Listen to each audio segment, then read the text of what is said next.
ओम नमः शिवाय। मकर संक्रांति पर बन रहे हैं 3 शुभ योग। उन शुभ योगों में से एक शुभ योग में यदि आप स्नान करेंगे तो मिलेगा सूर्यदेव की कृपा का आशीर्वाद। विशेष रूप से हम इस पर भी बात करेंगे मकर संक्रांति के दिन क्या करें क्या नहीं।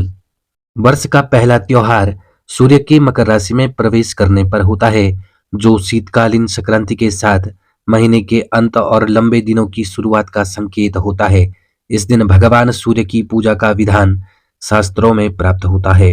ऐसा कहा जाता है कि मकर संक्रांति पर दान पुण्य के अलावा कुछ विशेष बातों का भी ध्यान रखना चाहिए। तो जानते हैं मकर संक्रांति के दिन क्या करें और क्या नहीं। राधे राधे सभी मित्रों को मैं आचार्य शिवांश स्वागत करता हूं हमारे YouTube चैनल आचार्य शिवांश में। यदि आप चैनल पर नए हैं तो चैनल को सब्सक्राइब करें, बेल आइकन का बटन दबाएं। कमेंट बॉक्स में आपको भगवान के नाम का उच्चारण अवश्य करना है। देखिए, आज हम बात करने वाले हैं मकर संक्रांति यानी साल 2024 में मकर संक्रांति कब है, क्या आप जानते हैं? यदि नहीं तो वीडियो के अंत तक अवश्य बने रहें। मकर संक्रांति के दिन आपको क्या करना है, किन मंत्रों का जप करना है। यदि आप कुबेर के मंत्रों का जप करना चाहते तो वीडियो के अंत तक अवश्य बने रहें। देखिए, जल्दीबाजी कहाँ की है, जाना कहाँ है। देखिए, भगवान कहते हैं श्वास श्वास पर कृष्ण भज। भगवान के नामों का जो आपको जप करना है वो श्वास श्वास पर करना है, तो प्रति श्वास पर भगवान के नाम का जप अवश्य करें।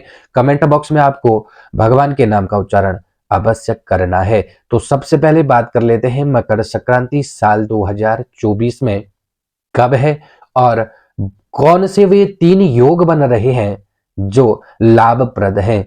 वैदिक ज्योतिष के अनुसार 15 जनवरी को मकर राशि में सूर्य प्रवेश करने जा रहे हैं। इस दिन सूर्यदेव सुबह 2:45 मकर राशि में प्रवेश करेंगे। सुबह के 2:45 से क्या करेंगे, सूर्यदेव मकर राशि में प्रवेश करेंगे और इसी दिन आपको मकर संक्रांति का त्योहार मनाना है। यानी 15 जनवरी को ही पूरे भारतवर्ष में मकर संक्रांति मनाई जाएगी।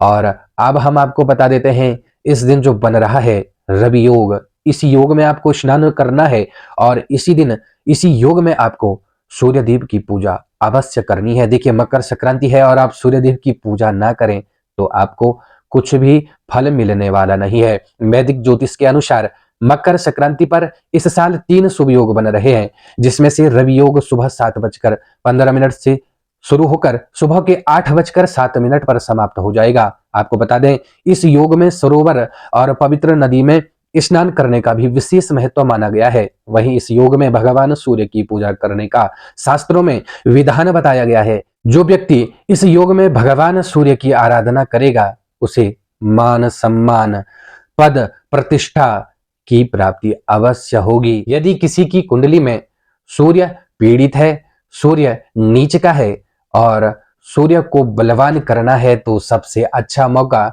आपको मकर संक्रांति का है। आप सूर्य के मंत्रों का जप अवश्य करें, स्तोत्र का पाठ करें, सूर्यदेव को अर्घ अवश्य दें। यदि आप सूर्यदेव की पूजा विधि जानना चाहते हैं तो कमेंट बॉक्स में आप लिख सकते हैं। मकर संक्रांति के दिन किन बातों का रखें ध्यान। मकर संक्रांति के दिन तामसिक भोजन यानी मांस, लहसुन और प्याज खाने से बचना चाहिए। मकर संक्रांति के दिन सात्विक भोजन ही करना चाहिए। गरीबों और असहाय लोगों का अपमान नहीं करना चाहिए।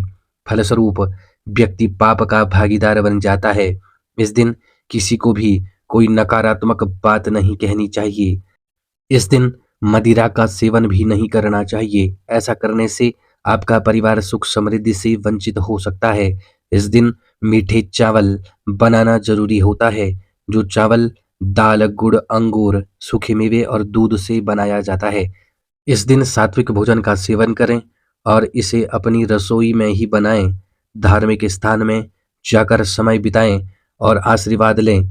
मकर संक्रांति के दिन मीठे कद्दू का सेवन जरूर करें। इस दिन जितना हो सके उतना पूजा पाठ करना चाहिए। रवि योग के बाद इस दिन 2 महायोग और बनने वाले हैं। सबसे पहला जो रवि योग था, दूसरा जो योग बन रहा है वह है महापुण्य योग और वरीयान योग। जो महापुण्य योग है इसमें नदी में स्नान करने से सौभाग्य की प्राप्ति होती है। साथ ही इस योग में अन्न कंबल, घी, वस्त्र, चावल, दाल, सब्जी, नमक और खिचड़ी का दान करना शास्त्रों में सर्वोत्तम बताया गया है। तो जो भी आप यदि दान करेंगे तो आपको केवल महापुण्य योग में ही आपको दान करना है। यदि आप इस मुहूर्त में दान न कर पाए तो कोई बात नहीं, आप वरीयान योग के मुहूर्त में आप दान अवश्य कर सकते हैं।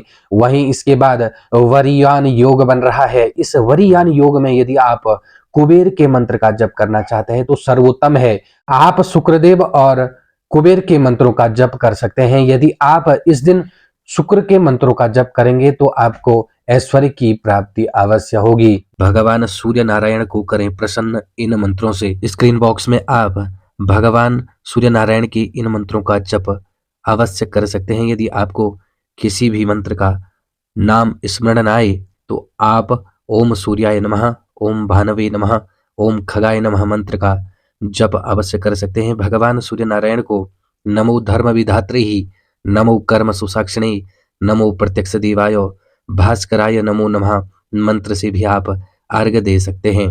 यदि यह जानकारी आपको अच्छी लगी हो तो चैनल को सब्सक्राइब करना ना भूलें, वीडियो को ज्यादा से ज्यादा शेयर करने का प्रयास करें और कमेंट बॉक्स में केवल भगवान के नाम का उच्चारण अवश्य करें। इसी प्रकार की वीडियो हम आपको लेकर आते रहेंगे। राधे राधे, धन्यवाद।